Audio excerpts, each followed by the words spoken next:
داستانه اینه که یک فردی که سالها خواب بوده نبوده بیدار میشه، برمیگرده، دنیا رو میریزه به هم و یه سری افراد بین انسان‌ها دارن زندگی میکنن، به اینا میگن جهش یافته، انسان نیستن. اینا بین انسان‌ها دارن زندگی میکنن. خوب دقت بکنید. اینا قدرت‌های خاصی دارن و میتونن کاری انجام بدن. لای مردم دارن زندگی میکنن، مردم با اینا بدن، اما مردم باید به یه آگاهی برسن که اینا کلی چیه؟ خوبن و به درد میخورن. اینا نماد جنیانن، جهش یافته. حالا توضیح میدم چرا. اولا مثلا آبی بودن اینا تاکید میشه، من توی کلیپ‌های مختلف براتون میذارم نگاه کن. آبی نیستم. تو هم که مثل من رنگت رفته. من آبیم. این همون خانم است که آبی بود، اینجا دیگه باز آبی بودنشو از دست داده. هنگ مکای. اوه، قبلا گنده آبی پشتوله بودی، چی شد؟ خب الان دیگه کنترلش میکنم. شما چیتون شده؟ هممون قراره اینطور شیم؟ نه بابا، من داروامو تو خونه جا گذاشتم. اینا عموما اصل بر این که همشون آبیان، بعضیشون میتونن کنترل کنن خودشون رو، دارو مصرف میکنه، کاری میکنه که شبیه انسان ها میشن. اما اصل بر چیه؟ همین اسطوره چند سال پیش بودن بلوجین، اون موقع فیلم ساخته شده بود. چرا این شبیه همون کاراکتر آواتاره؟ این سخنه بنده مال قبل آواتارم بود. این از اساس فکری ایناست. بلوجین اینا دارن ذهن‌ها رو آماده میکنن. تو این انیمیشن‌های موجودات عجیب غریبشون رو عموما آبی رنگ میسازن که در مورد بلوجین ما مفصل صحبت کردیم. در تفکرات یهودیت کابالیستی هم یک نردبانی میکشن که حضرت داوود ایستاده پایینش به سمت آسمانه و موجودات آبی رنگ از بالا دارن میان پایین و این گیته در به آسمان باز شد. اینها یه سری قدرت‌های عجیب غریب دارن که به طرز عجیب غریب با همان مفهومی که شما از جن میدونید یکی. جن مثلا چی؟ غیب شدن، ظاهر شدن، جابجایی اشیا، اجسام، فکرخوانی، همه اینا. حالا ببینید من براتون میذارم. یک تغییر چهره. هی تو اونا رو دیدی؟ از اون طرف رفتن.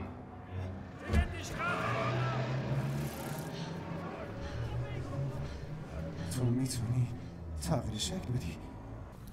از هر دری رد میشن. کرد.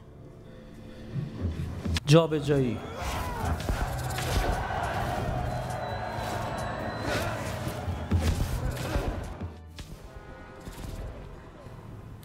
قدرت ذهن خوانی. با کی داری حرف میزنی؟ با من تلپاتیکم، ذهنو میخونم. بی خیال من شو، نمیخوام یه دختر عجیب تو ذهنم وول بخوره.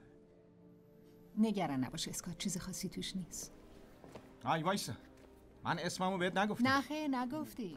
غیب شدن یعنی آدما اینجا هستن دارن رد میشن، آدما اینا رو نمیبینن. امن. سرعت بسیار زیاد، یعنی جالب بالا کلیپه با نمک تیکه از فیلم، یعنی بقیه دارن حرکت میکنن تو سرعت بسیار بالاتری میتونن کارها رو انجام بدن. اینو توضیح بدم. اینجا یه انفجار شکل گرفته، این داره بقیه رو نجات میده از اون انفجار. بسیار از این نکاتی که اینجا گفته شدن واقعا از جن برمیاد. قرآن هم داریم. میگه اون عفریت جنی به حضرت سلیمان عرضه داشت قبل اینکه این جلسه تمام بشه تخت بلقیس رو از یمن میارم تا اورشلیم. این یعنی سرعت زیاد، این یعنی قابلیت جابجایی چی؟ اجسام، این یعنی قدرت پیدا کردن اینکه بلقیس کجاست، تختش کجاست نشونه. قرآن هم اشاره داره. و چرا قرآن این داستان رو برای ما میاره؟ میگه اون کسی که علم کتاب داشت گفت به اندازه طرفت العین، یه چشم به هم زدن اینجا و همونجا ظاهرش کرد تختو. میخواد کنهو ذهن ما رو که تو آخر زمان یه چیزای از این اتفاقات خواهید دید. آماده باشید بفهمید کدوم اصل کدوم فیکه. هر کدوم اینا یه قدرتی دارن، اینا همه با هم یکی میشن، به کمک انسان ها میان تا با آن فرد وعده داده شده بجنگن. این فرد وعده داده شده به طور ویژه و خاص تو ولف امام و 12 و هیچ شکی داشت نیست. مثلا اینقدر واضح تو هیچ فیلم اینا اینطوری واضح کار نکردن. اول فیلم یه توضیح خیلی جالبی داره، گوش کنید.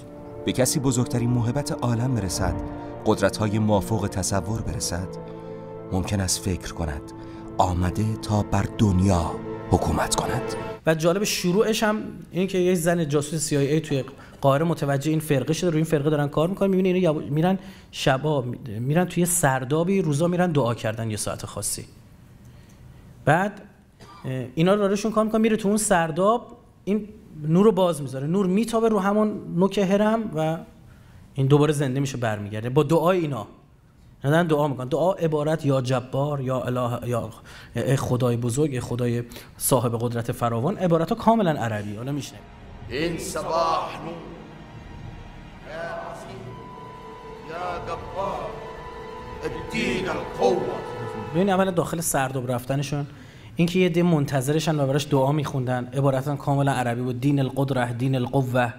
این جاسوس CIA داره اینجا صحبت میکنه در مورد این فرقه انصباح نور. از سال 1973 که دنیا از وجود جهش یافتگان با خبر شد، یه سری فرقه تشکیل شد که به اونا به دید ظهور دوباره یا نشونه از خدا نگاه میکنن. من دنبال یکی از این فرقه ها بودم. اسم خودشونو گذاشتن عشیره انصباح نور بر اساس نامه موجود باستانی که به عقیده اونا اولین بوده و معتقدن دوباره ظهور میکنه. اونا تمام دنیا رو به دنبال نشونه های این موجود جستجو کردن. معتقدن این همه سال زنده مونده؟ یه چیزی مثل آخرالزمان. حالا موقع ظهور این فرد میرسه. بازگشتم. شروع خیلی جالبه. این دفعه مسجد رو نشون میده، پشت سرش اهرام رو نشون میده. خب دیگه همان قدرت‌های شیطانی اومده این دفعه از تو مسجد حلول کرده. اون امروز شده مسلمان ها. باش کامل از اون سرداب میاد بیرون، کاملا المان‌های اسلامی. به چیز مثل عبا تنشه، شال سبز دور گردنش انداخته. همین موجود خیلی هم کریه المنظر درستش کردن. میاد بیرون و توی سکانس بعدیش میره یه جایی با یه اشاره سر میبره. قدرت‌های عجیب غریب. مثلا تو این فیلم نشون داده میشه وقتی میاد دستشو میذاره روی آنتن تلویزیون، تمام زبان‌های دنیا رو یاد میگیره. و اینکه میتونه به تمام زبان‌ها سخن بگه. این اصلا از شاخصه‌های منجی ماست. میدونید که جای روشی که شما حجت الهی رو میتونید بشناسید، تسلط بر تمام زبان هاست. چی کار داری میکنی؟ میاموزم.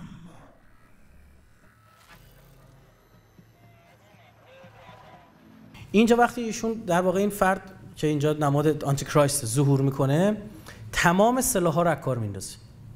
صراحت روایت های ماست و از کار افتادن سلاح تو روایت ما هست. وقتی امام زمان ظهور میفرمان اسلحه از کار میافتن. حالا این سازنده این فیلم اینطور ترسیم کرده که اینطور از کار میفته. نه دیگر سلاحی، نه دیگر نظامی، نه دیگر ابرقدرتی.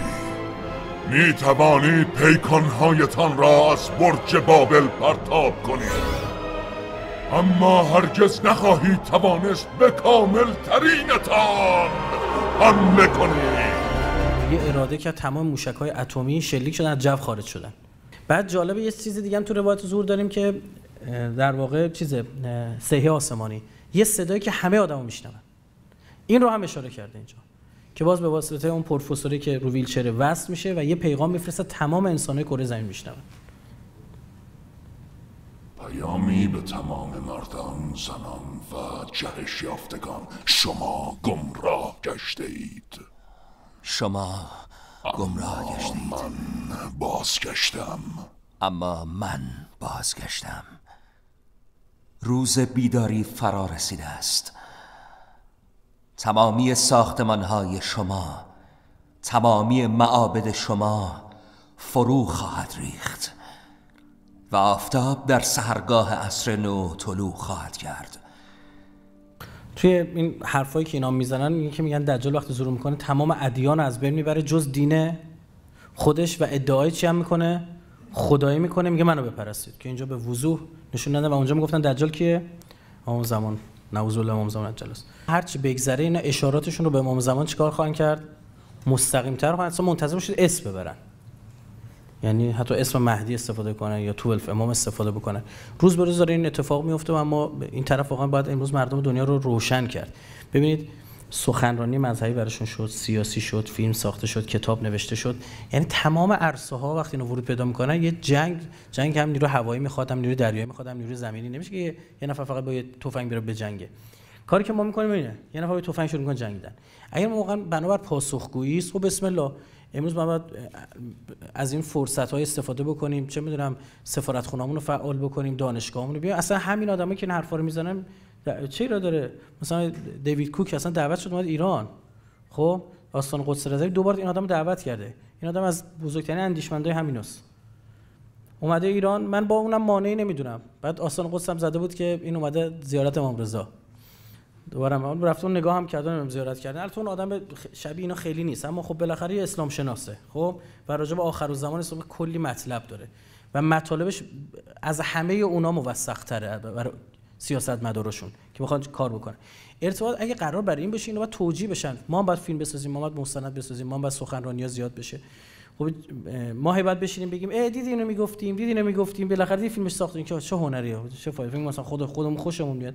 اینکه اینطور دارن ورود پیدا میکنن و ذهن مردم دنیا رو اینقدر منفی میکنن راجع به امام زمان جل الله. خب این خیلی بده و ما چطور داریم از یه نفر اینجا داره توهین بیشتر در مورد امام زمان این فیلم چهره به این کریه المنظری به این وحشتناکی بسازی، بعد اسلام و نماد و خشونت و چه که اسمش روش اسلام، نماد صلح و سلامته. این بیورزگی ما رو نشون میده، بیورزگی دانشگاهمون، بیورزگی حوزه‌هامون، بیورزگی هممون.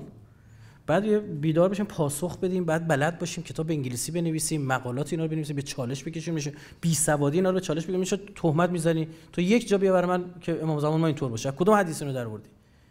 بعد مستند ساخت. آقا به اسم من رایفی پور کلی کانال تلگرامی و نمیدونم چه هست. اون یکیش مال خود ماست، یعنی اون که به اسم مؤسسه مسافه. نه 70 هزار تا این داره، یه رایفی پور دیگه اصلا 80,000 تا، یکی نه 50,000 تا، یه 30,000 تا، یکی از 40,000 تا، کلیه. بعضی اینا میدونم آدما مشترک عضو میشن، این واضحه، اما بعضی مثلا اشتراک ندارن. خب یعنی یکی این کانال رو عضو که نمیخواد 10 جا براشون برسه. بابا همینا کار بکنن کافی.